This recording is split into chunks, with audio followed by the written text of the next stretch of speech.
Good afternoon, good evening, everybody. How you doing today? And welcome to the latest edition of the Drew Media Live Podcast. Nice to have you with us for this Monday, the 16th day of October, the year 2017. And of course, this is Andrew L. Perry coming to you live and at you. We got a busy show for you today. I'm coming to you live from the busy streets of Brooklyn, New York, right here in downtown, where I'm in the campus of LIU Brooklyn.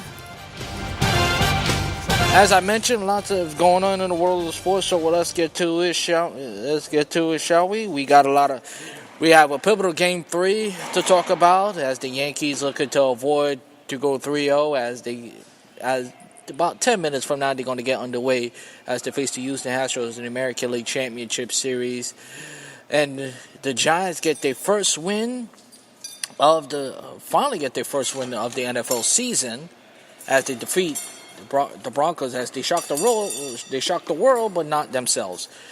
But we'll kick off the show talking about the Jets. A heartbreaking loss in a controversial way, as let's be honest, we didn't think they was going to beat the Patriots anyway. But that's besides the point. Now, let's start off that play in the fourth quarter. For those of you who've been watching football for a long time, everybody know I don't care as that is a catch. To me, it was a catch. It should have ruled a touchdown. It should have not been overturned. And the fact that they rule overturned is ridiculous and is outrageous. And every Jet fan should have the right to be upset. Because let's be honest, that was a bogus call. No question about it.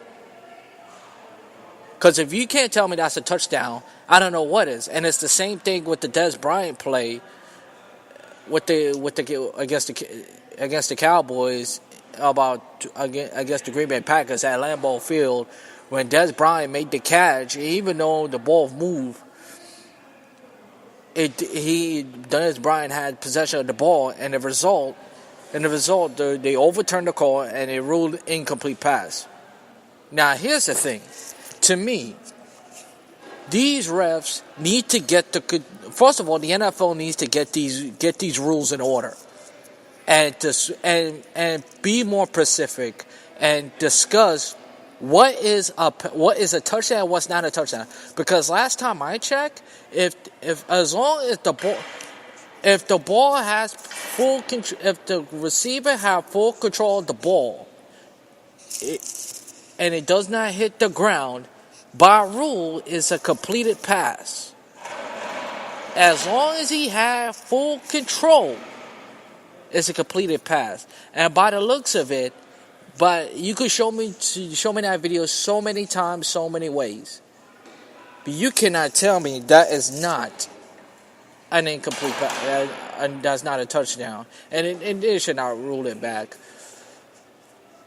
And with that said, that wasn't the reason why the Jets lost the game. It wasn't. Yes, it was a heartbreaker, no question about it. And the refs made a tremendous bogus call. But for the most part, that wasn't a heartbreaker. The heartbreaker was the Jets had so much opportunities in that game to make it to win, not only win the game, to tie it up. Because if they would have had that touchdown, all they had to do was have a field goal to tie it up. But instead, they have to go for a touchdown, all or nothing play. And you can't play like that against the Patriots, as you all know. And let's start off with the defense. I think the defense played solid until the defense play okay. They didn't play great. They played okay. But they didn't get to Brady all day, and Brady was looking comfortable. Brady was looking comfortable for the rest of the game. He had no sacks. Brady had a Brady-ish game. Throw for over 300 yards, 3 touchdowns. and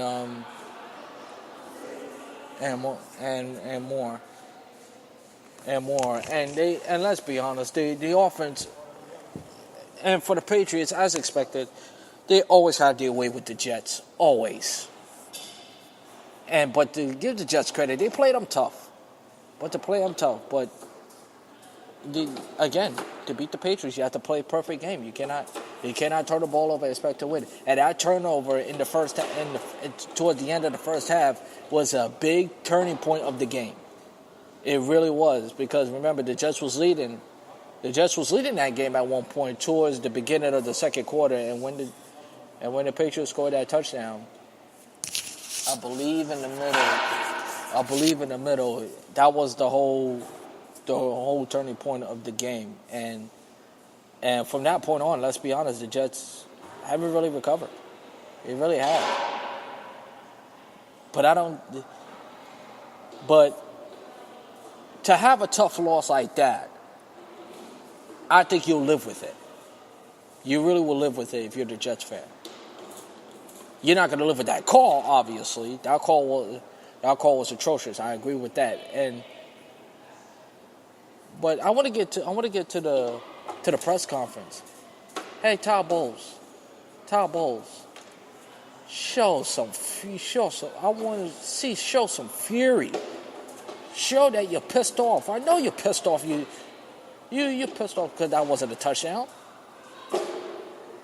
You should be pissed off that that wasn't a touchdown. Every Jet fan would. How come you, Todd Bowles? Come on. I understand you have to be the leader of the team, you have to lead by example, but you gotta show some fury. Show some anger. And I didn't see that nowhere from Todd Bowles in that press conference. It was really disappointing, and I'd like to see more emotion from Todd Bowles. And that's where to me, when I miss Bill Parcells, where he would have been angry, be like, "Oh, you gotta be kidding me," blah blah blah, and so forth. And I would love to see more. And like I said, I would like to see more from Todd Bowles. And now I want to make this point. I think for the Jets to lose a tough game, or a tight game, I should say, to the New England Patriots, it's a good sign. I think it's a real good sign, because this team could have easily blown out the Jets. It could have been 34-7, 41-7. It could have been a lot worse. I understand the defense is not that great. The Patriots' defense is not that great, but the Patriots' offense is that, as long as they have Tom Brady, will still be good enough, and Tom Brady will still make the throws to make it a blowout game.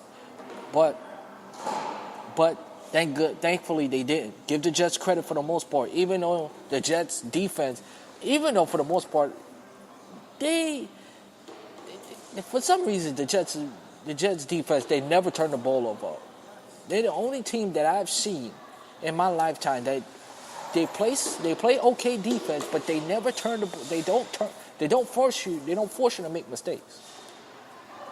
It will be a low scoring game for the most part, but they will force you to 3 and out. But they don't force you to make mistakes like most defense do in the past. And that's what the Jets got to work on, to me, if they're going to be a solid defense, and force a team to make a mistake. But 3-3, you're behind the Bills. You live with it. Hey, listen, at least it's positive as the Jets move along. As let's just say, the schedule get easier for the most part. Now let's move on now enough with the Jets. Let's move on with the Giants, as the Giants finally got their first win of the year. After shocking the world, as I said on top of the show, they destroyed. Well, by the score they didn't destroy the Broncos, but 23-10, and you play like this. I asked them, where was this defense this past couple of days? These past couple of games. But the thing is with the Giants, we know how good this Giants team, this Giants team is. Otherwise, nobody would have picked them to win the NFC East. I don't know who would have picked them to win the Super Bowl, but that's besides the point. The Giants show that if the Giants play like this, they could play with anybody. And their secondary is really for Jenkins. Let's be honest. He played the best wide receivers and hold them in check for the most part. From Kamari, from the big wide receiver for the Eagles, from Lavish Fitzgerald to whoever is the big lead, Jenkins from Jenkins. He really shut any opposition offense he have to face against so far. He shut him down, and Emmanuel Sanders and you didn't hear to Donanius Thomas the whole entire game. Really haven't. And the Broncos couldn't do nothing. And by the way, this defense, let's be honest, I'm going to be honest. Let me bring out one point about Trevor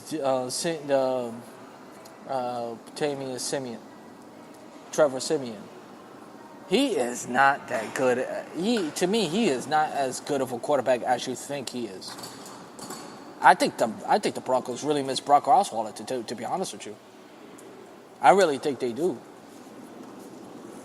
Osweiler is much bigger, got a bigger arm, and Trevor Siemian, ever since Peyton Manning retired, he hasn't been the same quarterback. And he has shown that. He really have shown that. I don't know what it is, but he is not as the quarterback that everyone make him out to be.